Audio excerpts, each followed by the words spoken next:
they often get clouded by the outcome bias of what actually happens on the fourth down. Fourth down. That's what we're talking about here on the SumerSports Show today. Lindsay Rhodes with Sam Bruckhouse, as always, trying to tackle a subject this week that has clearly generated a lot of controversy this season for one team more than most, and that is the Lions, who have gone for it on fourth down at a relatively high rate since Dan Campbell has become their coach, and who I think most people associate this strategy with, Sam. This is their identity, and this is the team that has pushed this in the league. You look at some of the numbers, the most total fourth down goes of any team going from 2021 when Dan Campbell became the head coach to 2024 last year, and they've converted at a very high rate. Now, it's going to sound like you would expect them to be the first or second. They have the 10th highest conversion rate in the league in that time period. However, the teams that are above them have like 40 less goes than the Lions. The Lions are going for it at a much higher rate than everyone else, and they are able to convert it despite having a much larger sample size than all the other teams. And the reason we're having this conversation is because they have converted on those much less lately. They have struggled on fourth down recently. They've gone 0 for their last 7. That spans a time period of 3 weeks. They have been called over the years and recently gutsy, risky, aggressive, uber aggressive, stupid, some other phrases that are in that family that I will not repeat on this show. I've also seen the approach in general referred to as a gimmick. Today, we're going to look into all of that with an open mind. I mean, we obviously, Sam and I, have strong feelings based on data about fourth down in general, but we're going to look at the Lions data specifically this season with Sam and with Seth, who will be along in just a bit. And we'll see if maybe there's anything in the data that suggests that they are going for it on fourth down too much, or maybe in the wrong situations. Or is there a play calling issue? Shawn Syed is going to watch all of the film, and he'll join us to tell us what he sees. We're going to see if there's anything that suggests that the Lions should, in fact, alter their approach on fourth down, which many people are calling for, sometimes directly via email sent to our very first guest on this show, who has covered the Lions for 15 years, Dave Birkett from the Detroit Free Press. You mentioned in an article that you wrote earlier this week that you get emails from Lions fans that are angry about the Lions' approach to fourth down. What are the primary points that you hear made? I feel like you were reading my emails when you said that, because it really is where there's a lot of Lions fans right now that are frustrated with, the lack of success of late. And some of these people have always been against them going for it on fourth down. But I think the biggest, bone of contention right now for people who don't want to see the Lions going for it is that, hey, we've got this team now that's a really good team. Maybe we don't need to do it in as many situations, or this offensive line isn't quite as good as it was. This offense isn't quite as good. No Amon-Ra St. Brown last week. They were obviously down Sam Laporta last week. So some of the key players that they lean on in those situations aren't there, and doesn't make sense for the Lions to keep going for it in those situations. I think I'll throw one other number out at you, and I'm sure you guys know this, but the Lions conversion rate this year is about what it's been under Dan Campbell for, since he took over as head coach in 2021. Last year was a little bit of an anomaly. They were a little bit higher, but he's doing the same things he's always done. And the Lions are having about the same amount of success. It just so happens that they're 0 for their last 7. And that sort of, amplifies this issue in a lot of fans' minds. So, Dave, going back to 2021, we've seen, at least by the models, that the Lions go for it at a rate that is correct. When they go for it, they probably should go for it, at least as the analytical models are said. From your understanding of the room, of the coaches, how much of this is the book? How much of it is looking at the analytics? And how much of it is just the culture of, we want to play Lions smash mouth football and we're going to be aggressive no matter what? Yeah, it's all of it. I mean, look, Dan certainly is aware of the analytics of it, the numbers, the percentages, but it's something that, going back to when he came in 2021, it's sort of a mindset that he wanted to put in his players and in the locker room. Like, hey, we are going to win this game on our terms, right? We're going to decide this game on our terms. We want to keep the ball in our hand. And, talking to players over the last 5 years, like, they really appreciate that. I think there is something to be said in the locker room for, our coach trusts us, and that goes offensively and defensively. Like, offensively, you trust us to pick up that yard or 2 yards or 3 yards or whatever it is. And then defensively, there's the fact of like, well, he trusts us that even if we don't get it at midfield, he trusts us to get a stop or hold them to 3 points. So, Dan has said before that, it's a big feel thing when he does it in games, but he knows the numbers. They go over that like every team does. But ultimately, I think that's just who he is. That's what he believes in. That's what he wants his team to be about. So that first year, this is one of the things that caught my eye was how it actually, I don't even think at the time I was as keyed into the analytics behind it. I'm sure I was to a degree, but what really stood out to me initially was the culture that this was establishing, that he was training them to be aggressive all the time. Like, we don't take plays off. All of them matter.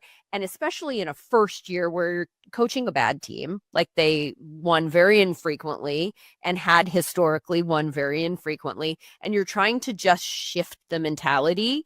This felt like a very smart approach, right? Like, even if you're losing, every play matters, and we are going to take this fight to them. And then clearly over the years, who they are has changed in the sense that now they are a good team, and they've been a good team for a handful of years. There's something about the fact that the consistency that feels very important to me. Like, you can't pick and choose those moments if a big driver of this is culture. And clearly part of it is the probabilities are greater. If you take an extra down all the time, how many more opportunities are you going to have to score? But shoving that aside for just a second, what do the people in the locker room say about the impact that this has on who they like? People want to talk about mindset, motivation, and all that kind of stuff, and those intangibles, and the ways that going forward on fourth down or not taking points might impact you negatively in that sense. But in this way, I feel like it's actually the opposite when I think of the Lions. I think it's actually important to be consistent in that regard. But I'm not sure if that's just how it feels for me, or if that's kind of what you're gauging from the locker room too. Well, I think you're right, because it's a hard to quantify thing, obviously, right? Like, how does that impact, the chicken or the egg, really, too? Like, who, were some of these guys built that way anyways? Is that how they're wired? But if you talk to guys in that locker room, if they didn't go for it, I think they would be shocked. I think they'd be.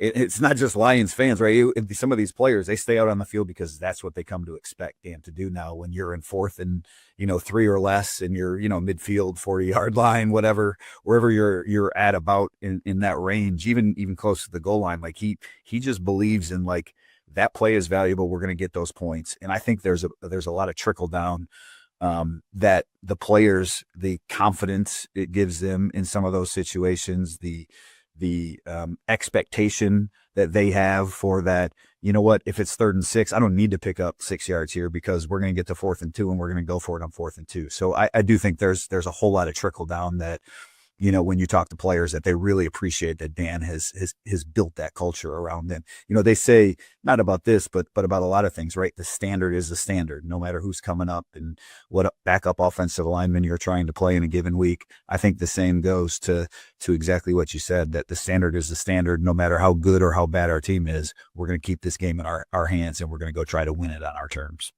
So notably in the midseason, this team moved from game day play calling duties, going from John Morton, the offensive coordinator, to Dan Campbell. There is an open door that Dan Campbell has said in press conferences that could switch at a later date. It hasn't since then.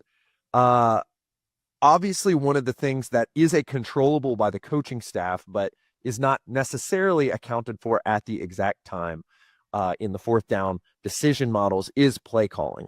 Has there been any discussion around the locker room, around the coaching staff, of fourth down failures or just general inability to convert in these short down situations, and that being part of that move? Or was it just more of a general look of, we want to make sure our guys are in the best position to succeed? Yeah, no, I think the play calling change was as much about, sort of realizing like, hey, we have this team that's a Super Bowl contender, and we think this is the best, thing for us to do is to get our offense back on track, have Dan call plays. He knows what he wants.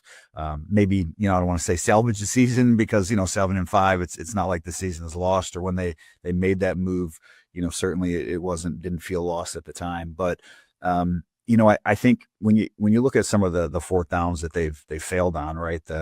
They had Amon-Ra St. Brown, sure-handed as any receiver in the game. He dropped a fourth down conversion against the Chiefs. And last week, Jamison Williams had that drop on fourth down coming across the middle. John Morton, the deposed play caller, said he catches that, he probably scores. So I think there's a lot of those play calls that, whether it was John calling plays, in Kansas City, or Dan calling plays last week, that have been dialed up to win, and they just haven't hit on the execution point. And, Dan has said that, even going back to this last game, he said like he wanted the first fourth down call that they had back, that run play to Jahmyr Gibbs. He didn't like that call. There's still some play calling, I think second guessing that he does among himself, but in terms of the overall decision to take play calling duties back, that I don't think that had anything to do with what was going on fourth down. And frankly, they were doing pretty good on fourth down until here the last couple of weeks. Yeah, and I think that's another thing that we really need to like hammer home, is that sometimes these things kind of ebb and flow, and they started very strong this season on fourth down, and now they're going through a rut, and mathematically you would expect that to even out to a degree. The one thing that I say to people consistently about this fourth down where the Lions are concerned when they're complaining about them is that they outscored their opponents by 222 points last year.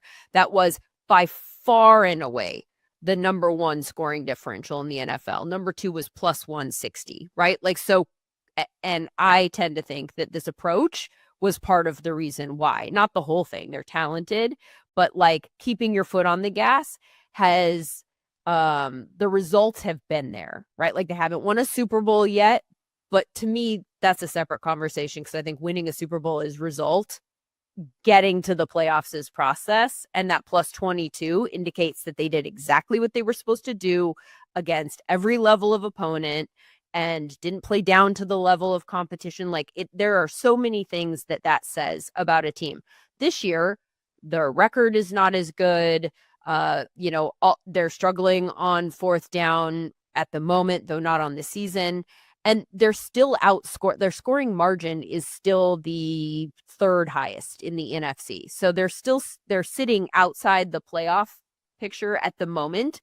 But in terms of scoring differential, they are actually near the top of the NFC also. So that also, to a degree, Sam, feels like it points to some degree of variance, like maybe some unlucky bounces or things like that. When you talk about the type of feedback that you're hearing from fans, I would imagine that this gets brought up to the coaching staff and the players in the locker room. I said I point to the plus 222 as like my response to that. What are the kinds of things that they say? Yeah, no, you're right. I mean, it's the freshest thing, right? And so that's why I think fans are so up in arms about this right now, or so curious about this right now, because all of a sudden they're 0 for their last 7, and it happened 0 for 5 in a loss to the Eagles, and then last week, and so people sort of equate that with, the sky falling on the season, which isn't quite the case yet either. But I think what the Lions are saying about that and feeling about that is that. This is us. You know what I mean? I mean, that's really the response. Like, Jared Goff was asked about this a couple of weeks ago. I can't remember what game, but he was like, no, like, we're going to keep doing this. This is who we are. And so the Lions' expectation is that, they're not living and dying, I guess, with one failed conversion or 2 failed conversions or what it is. They realize that this happens in the NFL, and I think that's the other part that's been tough for Lions fans to grasp, is when you're coming off a 15-2 season, when you made the NFC Championship game the year before, and even the year before that, you finished the year so great. Like, everything seemed to be on this constant, like, up, right? Everything was going so great. And now 7-5, it's like, well, that's really what the NFL is. Like there's so much parity, and it's tough to win 15 games, but things felt so great the last couple weeks or the last couple years that it doesn't feel the same right now. And that's really about the same with the fourth downs, that, fans liked it, appreciated it early on. And now when things aren't going so well and the record isn't quite as great, that's where some of the issues come in, I think. All right. All of this, I think, has set the table very nicely, a good basis with which to start our investigation. Dave, thank you so much for your time. Really appreciate it. No problem. We'll talk to you guys again anytime.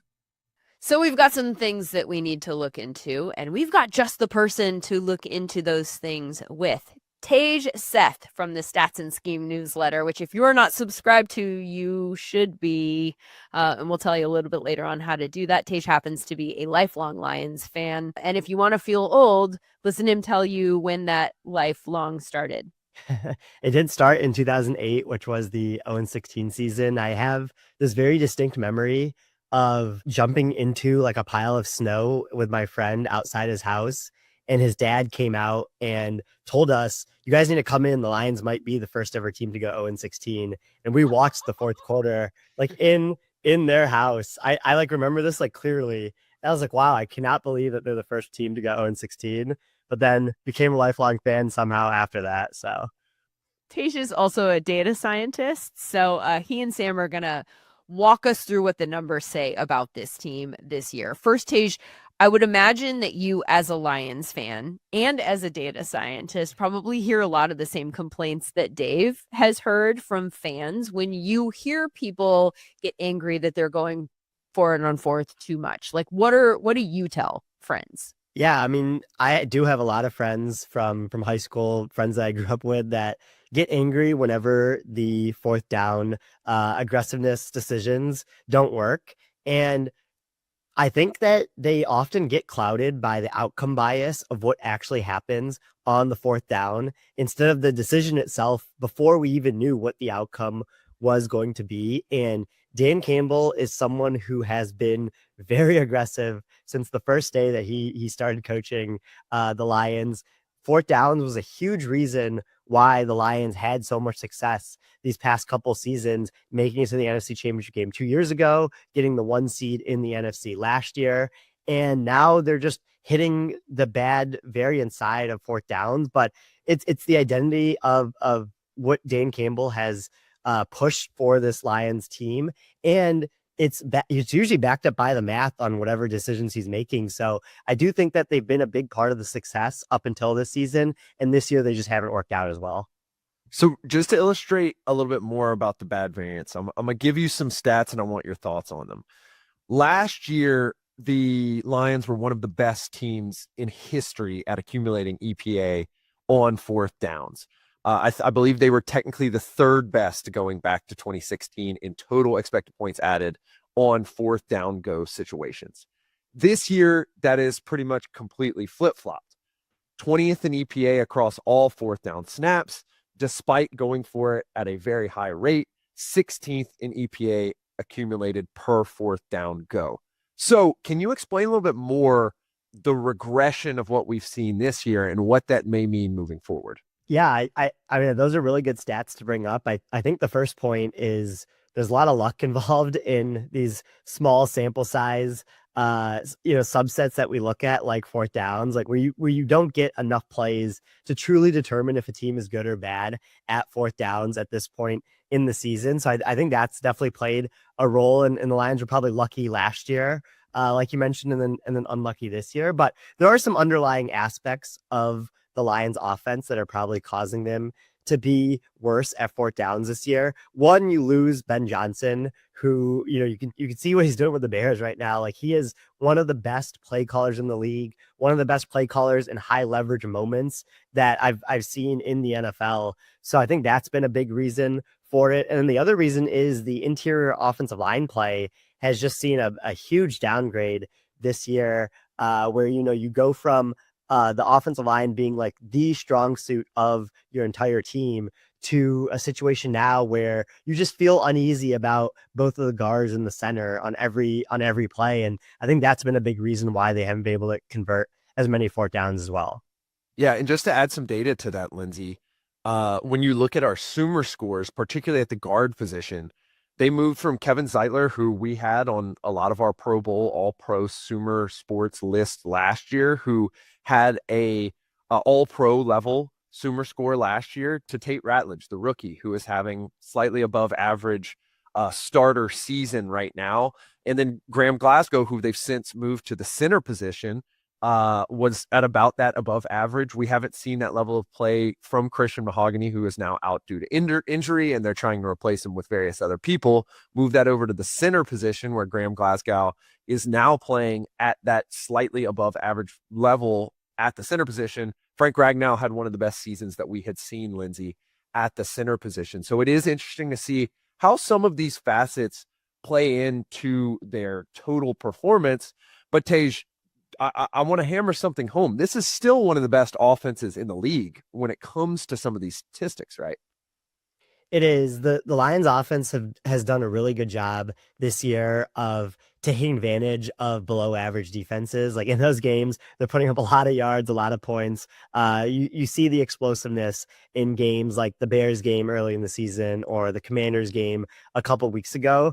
I think the area that the Lions offense has struggled in, and a reason why they aren't like the one seed in the NFC this year like they were last year, is just like their Goff is just getting pressured more often, and when he's kept clean, he's almost always a top 5 quarterback, but when he's pressured, he's usually towards the bottom of the league in terms of his production when he has a pass rusher coming straight at him. And he's just having that happen more often to him this year. And you're just seeing like certain games, like both Packers games this year, where that pass rush is just able to get to Goff multiple times and really disrupt drives as you try to put up points. So I think that's just the difference between the Lions offense year to year with the pressure aspect. Let me ask you what they're doing on fourth downs, and if they're doing anything different on fourth downs this year than they have done on fourth downs in years past. And then we can kind of get into whether or not that has to do with some of the issues that we've seen here. Are there any patterns that have emerged in that way? Yeah, I mean, one of the patterns with both when John Morton and with Dan Campbell calling plays is they really like to run the ball on fourth downs this year more than they were in the past. And we saw it in that Thanksgiving game against the Packers, where they had a series where they did first 3 plays run. I believe it was a 4th and 3, and they went back to the run, and they actually lost 2 yards and didn't end up converting the 4th down. And so they've really tried to just use what they think is the strength of their team in short yardage, which is the running game. And I think that's been a slight issue this year. And then the other issue is not having a reliable third pass catcher on fourth downs. Like in the past couple of years, you would see someone like Tim Patrick 2 years ago, or Khalif Raymond and Sam Laporta last year, where like when you look at Amon-Ra St. Brown and he has 2 guys around him, like you can go to your secondary options and find them. But this year, you're just not seeing a secondary pass catcher emerge like that. Jameson Williams has had an up and down year. Sam Laporta and Brock Wright at the tight end position have both been injured. And so it's just a little bit tougher for them to find answers on dropbacks when they have to go away from St. Brown on those plays. So I like that you mentioned some of the personnel issues, because talking about those skill position players, that's been the strength of this Lions team going back to their success, even when they were around a 500 team a couple years ago. I think what has been interesting that I've picked up on in our Sumer scores has been the drop off of David Montgomery. Last year, he was performing at an impact starter, borderline Pro Bowl level, and now he is back slightly above average. He's doing okay, but he's not really knocking the ball out of the park. And it felt like in previous years, they were able to do that kind of smash and dash, where dash was Jahmyr Gibbs. We've seen Jahmyr Gibbs rip off the extremely big, explosive plays. We have not seen the success, as you mentioned, on those short yardage. How much of that is dealing with David Montgomery, and how much of that is just dealing with changes in the offense? That's a great point. When you look at Jahmyr Gibbs, especially early in the season, like down to down, the rushes weren't as successful as you would have expected them. Like he is just like one of the most explosive players in the league when he has the ball in his hands, and that's his specialty. And then you have David Montgomery, who is still a good running back, but definitely not what he used to be. And you couple both of that with the interior offensive line issues that we were talking about earlier. And it's just harder to run in between the tackles on 4th and short when there's 7 or 8 defenders in the box defending that. The Lions have found a lot of success, running against light boxes this year in like neutral situations, but when it's heavier boxes and the defense is kind of keyed in on the run, it becomes a lot tougher to convert those situations. What is the pass rate versus run rate, Sam? I know you dug into a lot of data. I want to get into some of the like nitty-gritty data points here with regards to the Lions and 4th down, and then we can kind of see where that takes us conversationally. In terms of pass rate and run rate, what are we showing? Yeah, so on 4th downs in particular, they're at about an average pass rate. That is high because it is 4th down at 72%. And it was similar in the years 2021, 2022, 2023. The interesting part is last year, it was extremely low. A lot of this can be situational. A lot of this has to do with play sequencing, as Tage mentioned in that Packers game, run, and then you flip in another run. But that's what we're seeing this year. And I think a couple interesting parts that Tage has said have caught my eye. Number one has been Goff under pressure. Last year, we saw kind of an anomalous year from Jared Goff. He performed extremely well when under pressure. And this year, it just hasn't been there. So it sounds like, Tage, and you correct me if I'm wrong, that we're seeing a lot of regression from an offense last year that was a historical powerhouse. Is that correct? For sure. Yeah, it's been what you just mentioned there. The Lions were insane, like when they were passing behind the line of scrimmage last year, just because the scheme and what the skill position players were providing, that's not as good this year. There's just a lot of areas where Lions were just getting very easy hidden yards that they're just not able to as well this season. Timeout. I got to back up here because you said 72% pass rate on 4th down, and that's league average. And my mind can't focus on anything else that you've said because I'm thinking of 4th down situations where you would typically go. That's usually a short yardage situation. We're not talking about 4th and 8 very frequently, I would imagine. Why are they passing so much? Why would anyone pass at that rate in a 4th and 1, 4th and 2, 4th and 3? So I think you have to think about how to truly be efficient at this. And so something that has always caught my eye has been on go for 2 situations, which is technically 2 or 3 yards.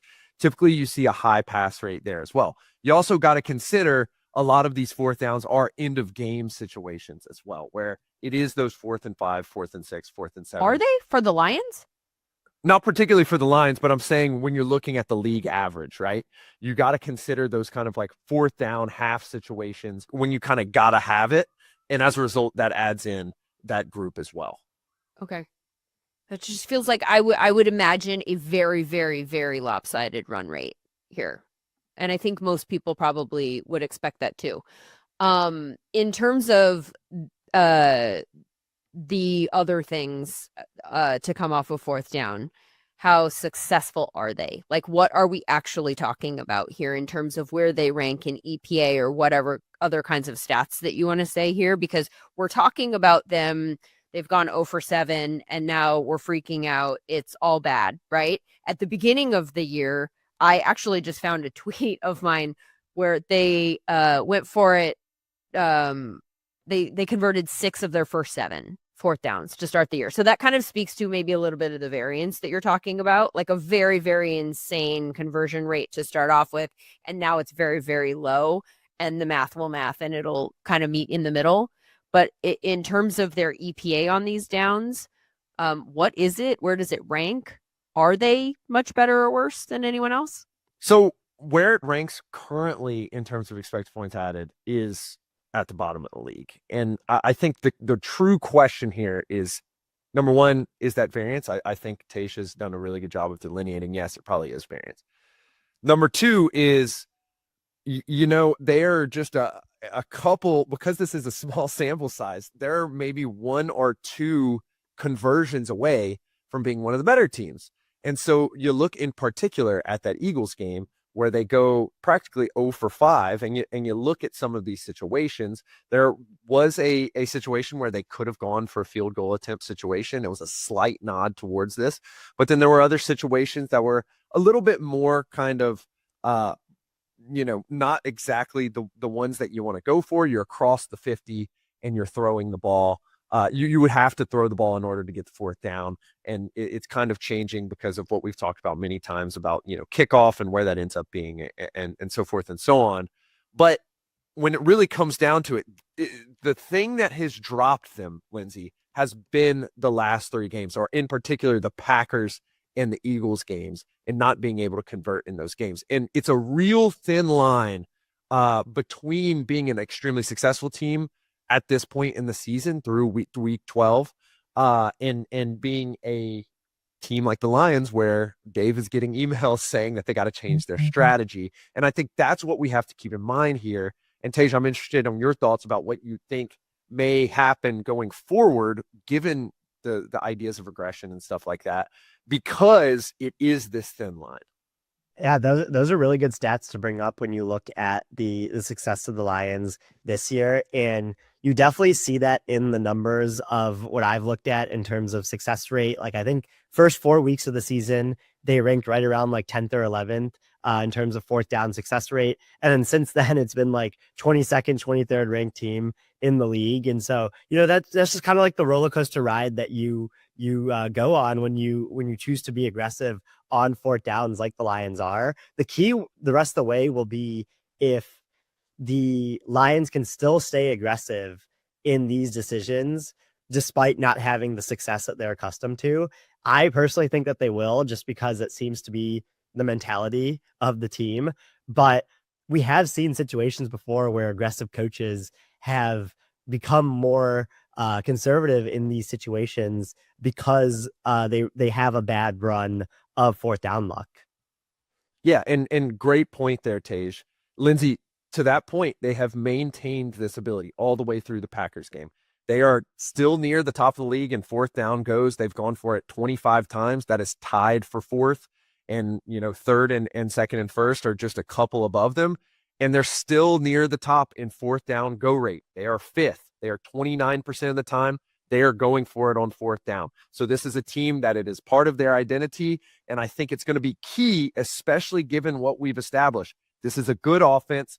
Sure, they've had some regression. Sure, they've had some injuries, but all things tend to regress back to the mean. And I think what Tej just said has indicated to me that the mean of how they do on these fourth down snaps is better than what we have seen this year. They typically have loved to go for it on fourth down. They still love to go for it on fourth down. So it's maintaining the process is going to be key here in order to continue to go for it on fourth down. I think it's going to end up a little bit better for them. Tej, just because I know that you can probably think of the specific examples here as a Lions fan, one of the arguments that people make is that situations are different, right? Like that you can be aggressive and you can do this. And I mean, I take issue with some of the adjectives that people attach to the fourth down strategy, but that's what you hear it referred to as. And then they say there are some situations where it's just stupid. And for instance, that game that cost them the chance to go to the Super Bowl is one that people will refer to forever, right? Do you think that there is any validity to that argument from people that sometimes the Lions are hyper aggressive, or like this is a concept that's good in theory and you can do it most of the time, but sometimes you just have to be smart? Do you witness them not being smart in some cases, or do you think the process is the process and the process will reward you more often than not? Yeah, that was a really good point to bring up, because there have been situations I've observed where the Lions were almost more aggressive than what you would have been recommended to do in that situation with whatever model you use to make your fourth down decisions. The prime example, which is relevant since they're playing the Cowboys again this week, is choosing to go for 2 when you didn't have to from the +7 yard line against the Cowboys on that Saturday night game 2 years ago, which was just like an insane decision. I've really never seen anyone ever come to that conclusion where you want to win the game from the 7 when you didn't have to, and you very well could have just kicked the extra point and gone into overtime there. So that's been one of those. There's also been other situations where like they're sometimes better off kicking the field goal and going up like a certain amount of score that usually is beneficial to them, that I've seen them go for it in. But generally, like in 95% of decisions, with whatever process they're using to come to these decisions, they're getting it right most of the time, which is again a big reason why they've been so successful these past couple seasons.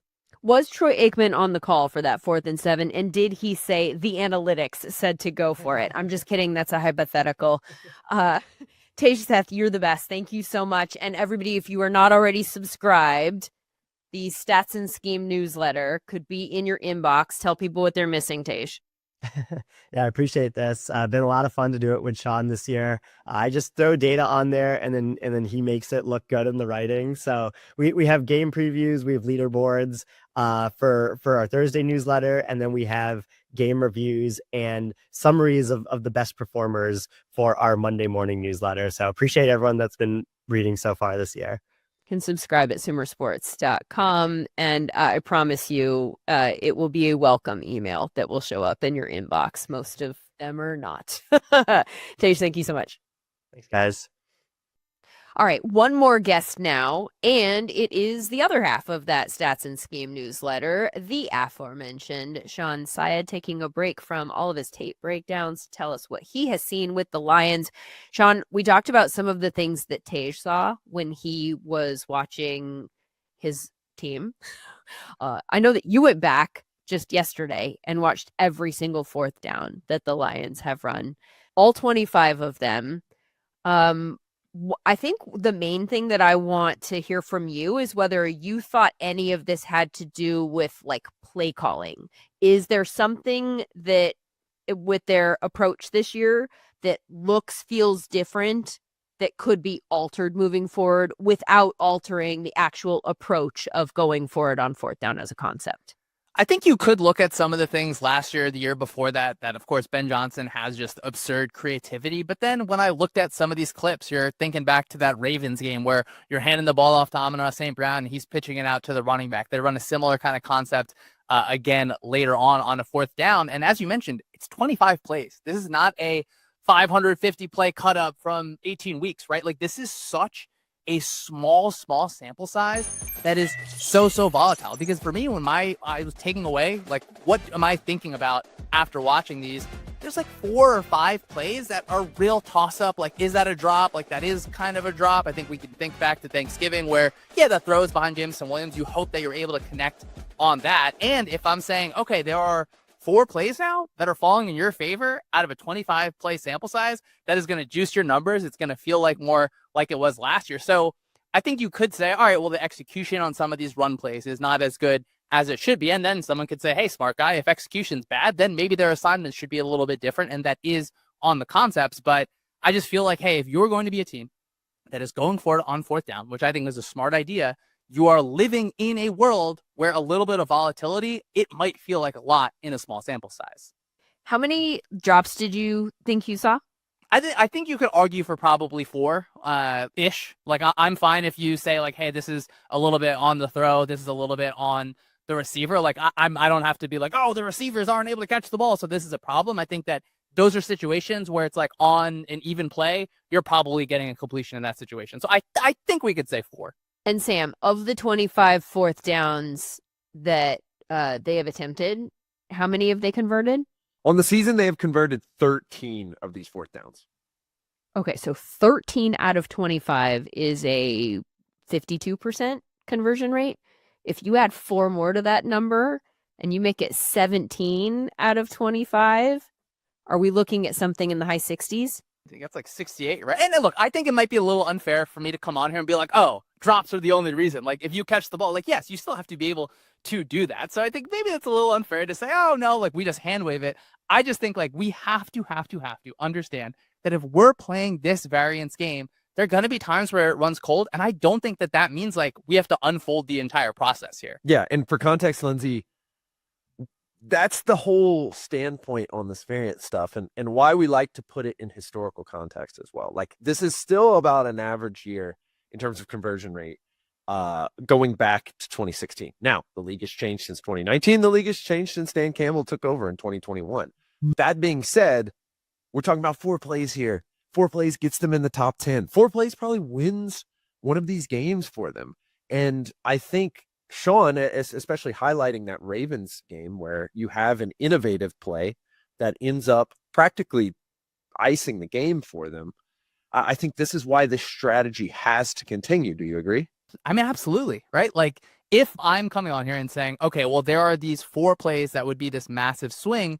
And even if you tell me, hey, this is a 50% chance that this ends in a completion, where I think that you probably feel a little bit more comfortable than that, then you're betting that going forward, the variance is going to swing back in your favor, right? Like it is going to swing when you keep on having these opportunities. And this is all to say, yes, you have interior offensive line issues. Yes, I think you probably feel less comfortable about some of those inside runs. I'm sure, as you mentioned on the pod so far, they have a higher pass rate on some of those 4th downs. But it's hard for me to look at this and say anything other than, you just got to trust the process here. But I understand fans being like super upset about this. Like it has to be frustrating to be known as you're the 4th down team. This is so great. Okay, now you're like getting that swing back a little bit, where, as Sam said, you're still kind of that league average in terms of your 4th down conversion percentage. But, unfortunately, the results are so important where sometimes I think the process might be a little bit forgotten.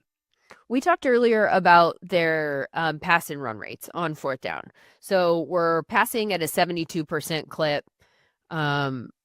What is the success rate on those plays? Sam, can you set the table for like how well they're doing on passes versus runs? Are they struggling on one versus the other? Again, this is a very small sample, and this entire episode is dedicated to splitting that one hair. But then, so I want to hear the numbers, and then I want to hear what you've seen on those passes or runs. Obviously, it sounds like from a passes standpoint, we kind of heard about the drops there, but. So let's just take a step back on this, because as pretty much everyone has stated, like this is such a small sample size. There's so much variance. And functionally, as Dave told us, they treat 3rd and 4th downs the same. Like they view these as extra valuable downs that they can maintain really good production on.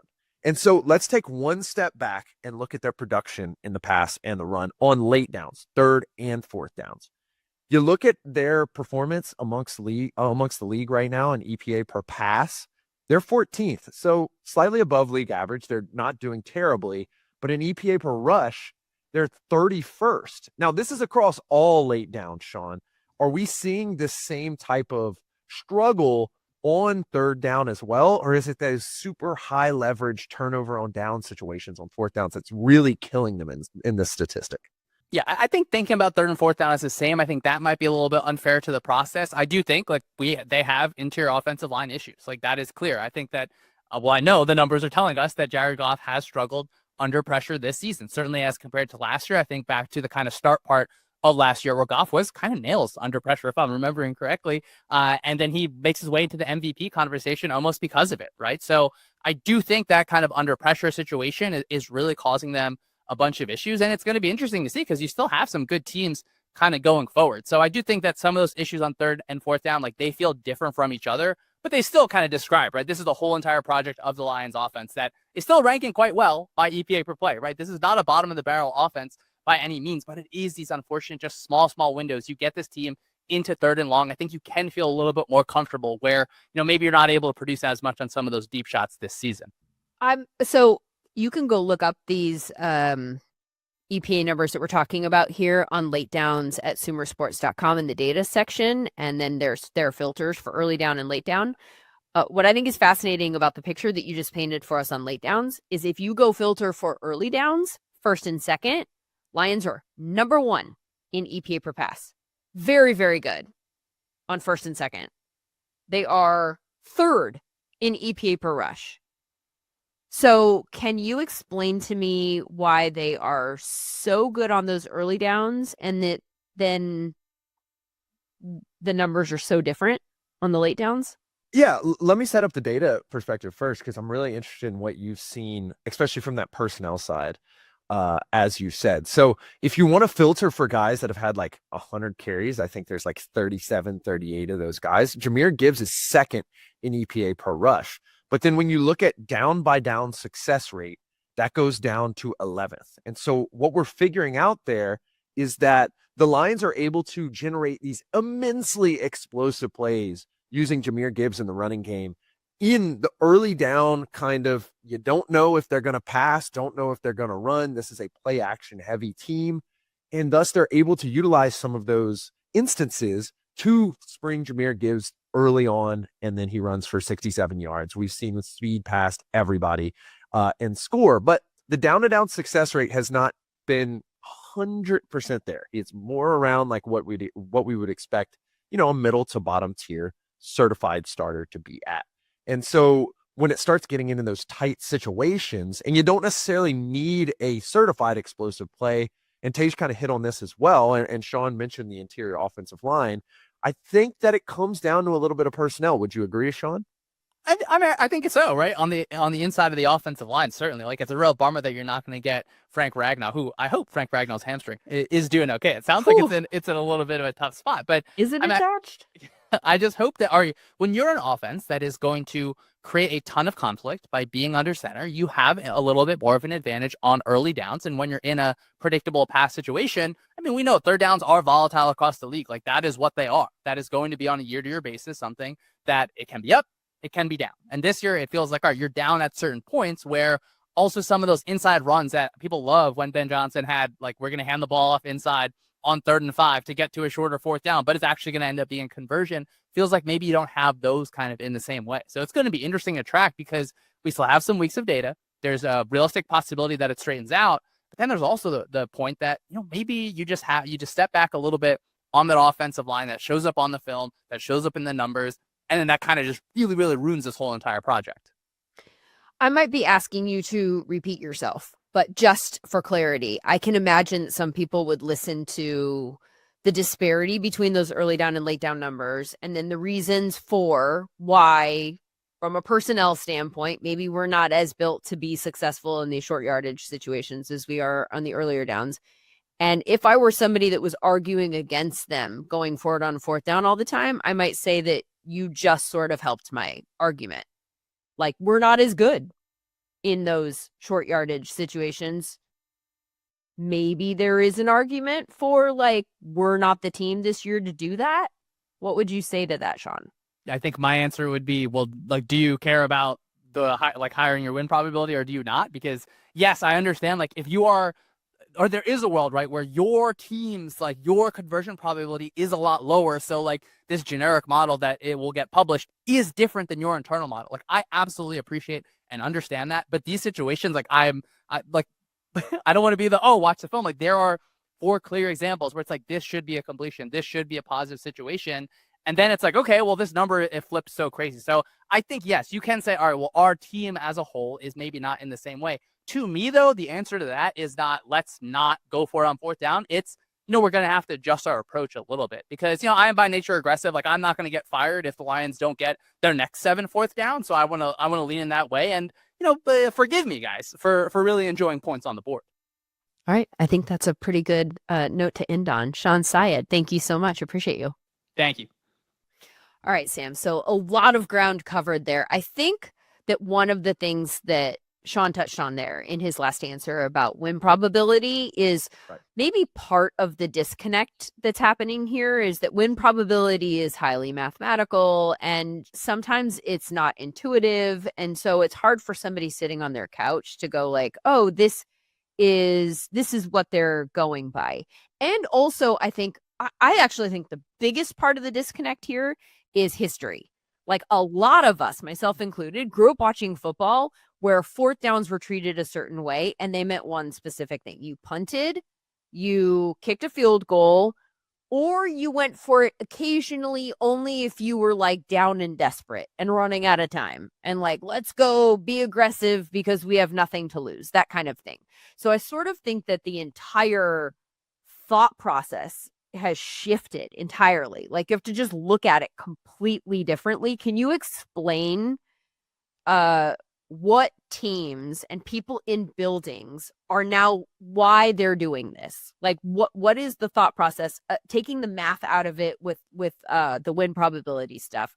Because clearly old school football people who grew up in football with the same types of thoughts that I did, who are now in position to be head coaches, they're on board because we're seeing it everywhere. It's not just the Lions. What is the general concept of why we're going for it on fourth down more frequently now? Right. I think the general concept, now that we have quality sample size, starting mostly when people started to go for it a lot in 2019 and being supercharged by having to match serve practically with Dan Campbell and a couple other coaches across the league in 2021 and beyond, is that if you were to take a step back and you were to look at the teams who generated the most expected points added on fourth downs, whether they decided to punt the ball or whether they decided to kick a field goal, all fourth downs, including special teams, the best teams on record are some of the teams that we think about going for it on fourth a lot. Last year's Washington Commanders are at the top of that list. That was a team that shocked a lot of people.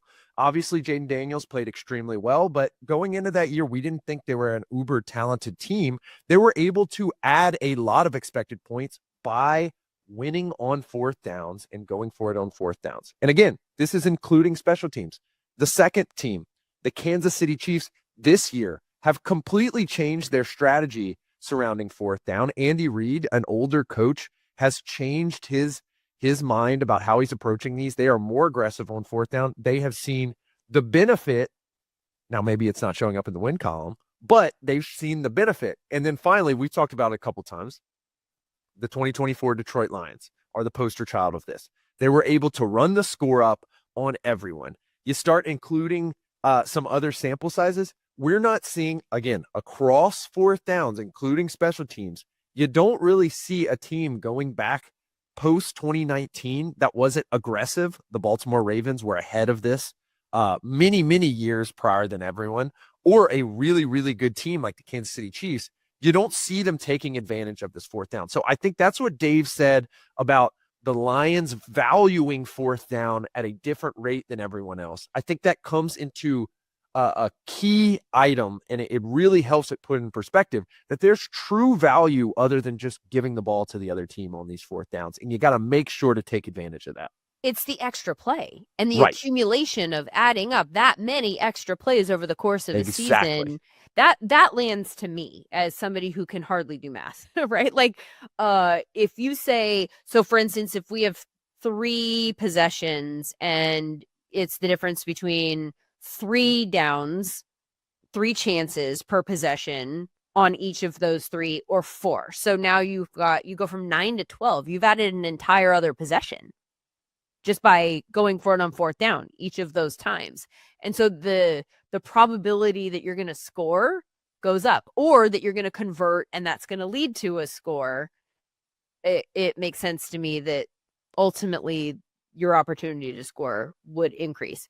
I do want to go back to what you said about the 2025 Chiefs being the team that has now gone for it the second most historically this season, and the fact that they are not having success. And I'm sure a lot of people were like, that is not a ringing endorsement of this because they're 6-6, but their scoring differential, and I fully understand the name of the game is to win the games, not to outscore. Like, nobody is giving points for scoring differential. But if you're looking for a sign that a team is playing well, everybody agrees scoring differential is actually a very good barometer. So they are plus 73 in scoring differential this year at 6-6. Last year, they were 15-2 in the regular season, and they were plus 59.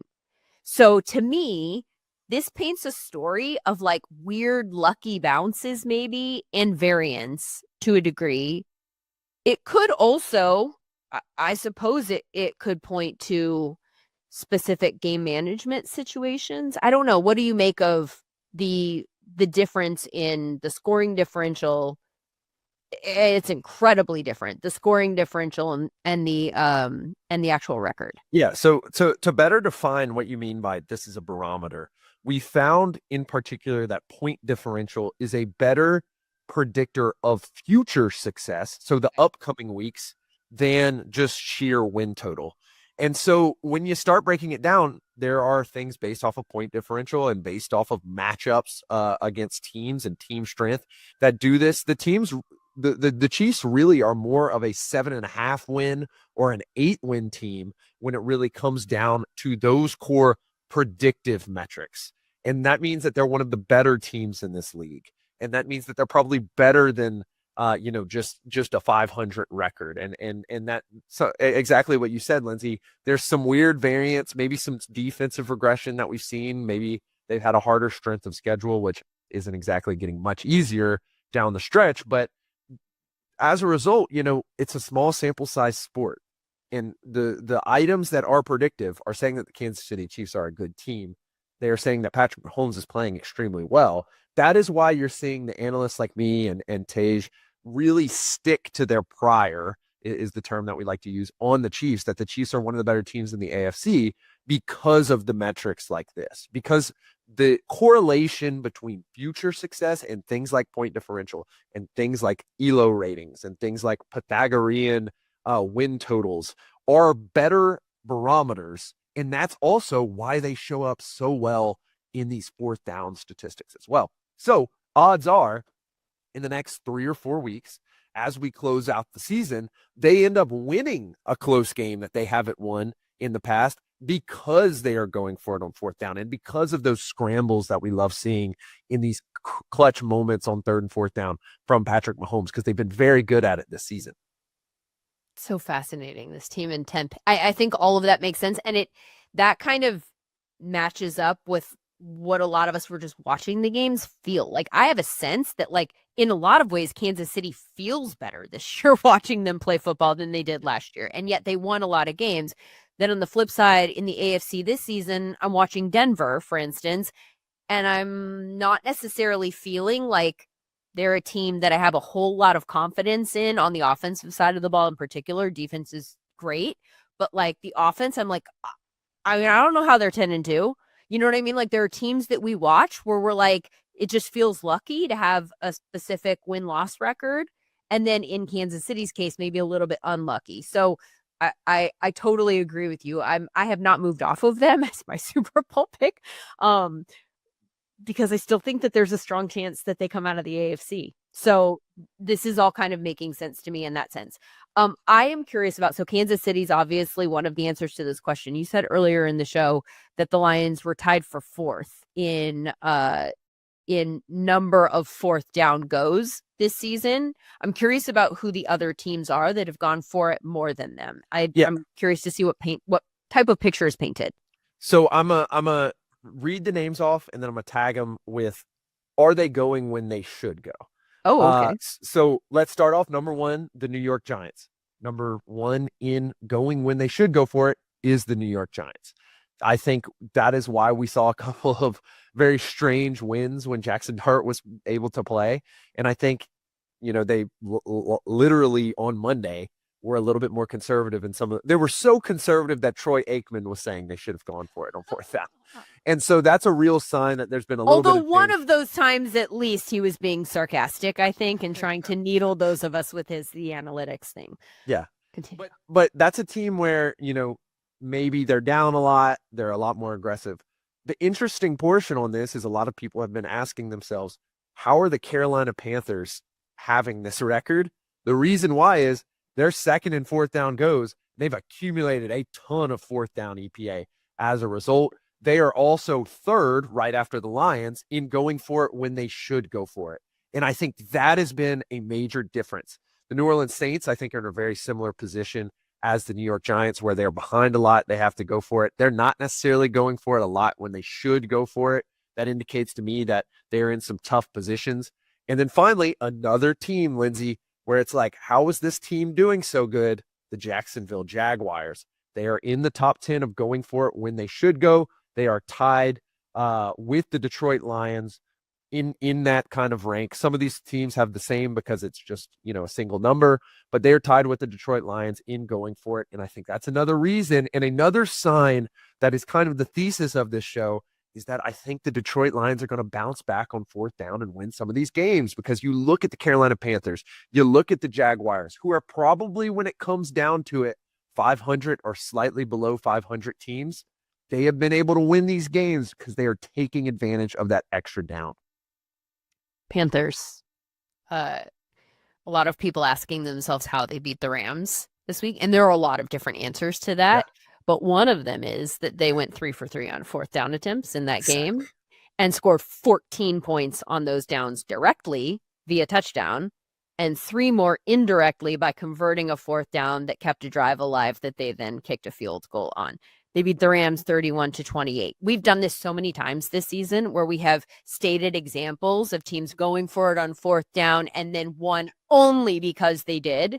If they did not, mathematically, they don't have enough points to win the game. The Rams against the Seahawks, another example. We talked about this a couple of weeks back. If anyone's interested in going and listening to that episode, which was specifically about going for it versus taking the points in those kinds of at the goal line situations with Seth Welder, and his phrase, attention asymmetry. I think it encapsulates this entire conversation too. Like, we hyper fixate on the times that don't work as opposed to the ones that do. And literally, I didn't see anyone talking about the Panthers going for it on fourth down as a reason that they won the game. And I'm sure people did, but I didn't see it come across my timeline. And I'm also not surprised that I didn't see it. Also in that Lions game, Packers went for it on fourth down a couple of times, scored a couple of touchdowns. And that was a big knock on Matt LaFleur in the early part of the season, that he wasn't aggressive enough. They're sitting in around the median of how often teams go for it when they should. And it's honestly great. I love great football, Lindsay. I like the Lions because they adopt this analytically forward approach. But if Matt LaFleur wants to adopt it too, I will support him. And so I'm glad that they got a win by going for it on fourth as a result. That actually brings up an interesting point too, because he's been described as like the normally conservative Matt LaFleur went for it on fourth down, right? Like, this is out of character. I do think that there is maybe something worth looking into there about the fact that teams, even the teams that you wouldn't expect to do this, are now doing this. Like, we're seeing a lot more teams go for it on fourth down. This is becoming less anomalous, and it's becoming less just a Lions thing. I think they kind of own it narratively because they've been so consistent over the years and we're an early adopter, but we're seeing it with a great deal of frequency. And I'm wondering if we do see more teams, like we just gave a couple of examples there, that go for it on fourth down, if it doesn't cancel out the advantage of going for it on fourth down that the Lions previously had. And if that isn't one of the variance factors in play here. Yeah. If you were to look at all 320 team seasons in the last 10 years, you would have to go to 27th to reach a team that is in 2019 in terms of go rate. And when you scroll all the way to the bottom, it's 2016, 2017, 2016, 2017. This is a relatively new phenomenon, but the reason why it is a phenomenon at all is because this problem, I don't want to say it's been solved because it's difficult to solve football, but it has been identified as a strategy that can take you from a 6-win team to an 8-win team, or like the Lions, from an 11 to 13-win team to a 15-win team. And I think that's the main difference, is in a game where we say that, the preseason, the roster gets you to 8 wins and everything else is maybe to 11 wins is coaching and maybe to 13 wins is luck. Those two wins mean a lot. And so I really like how you highlighted, Lindsay, a team that has been ascendant this year. They only have a couple of losses, is the Denver Broncos. They're not going for it when they should. They're the worst team at going for it when they should, when it adds win probability. And so that's a signifier to me that maybe in the upcoming weeks, as they play division games against good opponents, as they continue to play tough teams, that's going to come back and bite them in the coming weeks and definitely in the playoffs. Okay, I hate to do this again. I'm going to do this because I can hear people who are coming at this from a different approach saying they're 10-2. Right. You're saying that they don't go for it on fourth down, and look at how many games they've won, and that's the goal, right? Right. So is there something that we need to consider with regards to that? there's a great saying by the wise Nick Saban, and it's that results are the distractions. And of course, at the end of the year, you want to win as many games as possible, but you want to put yourself in good positions. And it's difficult to win. You have to have an all-pro defense to overcome things like not making correct decisions. And so, sure, they may be able to win a billion games. They may be able to win the Super Bowl, but they have an all-time defense with talent that we haven't seen maybe in the past 4 or 5 years, maybe since the last Denver Broncos Super Bowl have we seen the level of talent. But if you want to be a team like the Chiefs, for example, who have a few core pieces, but not a superstar wide receiver, an aging tight end, the left side of their line has moved, or you want to be a team like the Panthers where maybe you're confident in your quarterback, maybe you're not confident in your quarterback, but you want to win games, these are the strategies that get you there. Sam Brookhouse, good stuff. As always, want to remind you real quick that you guys can go to the data pages at SumerSports.com and find those early down, late down splits, and a lot of these other numbers that we're talking about that are more predictive. Then I love the way that you stated that about scoring differential, that's a forward-looking stat. And a lot of these other stats that are efficiency metrics are sort of the same type of thing. Even though they're evaluating what's happened in the past, the reason that we like them better than counting stats is because they indicate when you're trying to do something, are you successful at doing that thing, as opposed to maybe just hitting 170-yard bomb or something like that, getting your passing yards up, but it doesn't actually mean that much throughout the course of a game because it's not split up and converting into first downs. Lots of good stuff here discussed. Thank you so much to all of our guests, Dave Birkett from the Detroit Free Press, from Tej Seth and Shawn Syed, the dual components of our Stats and Scheme podcast, our Stats and Scheme newsletter, which you can subscribe to now at SumerSports.com. Thank you so much for being with us, and we'll see you again next week.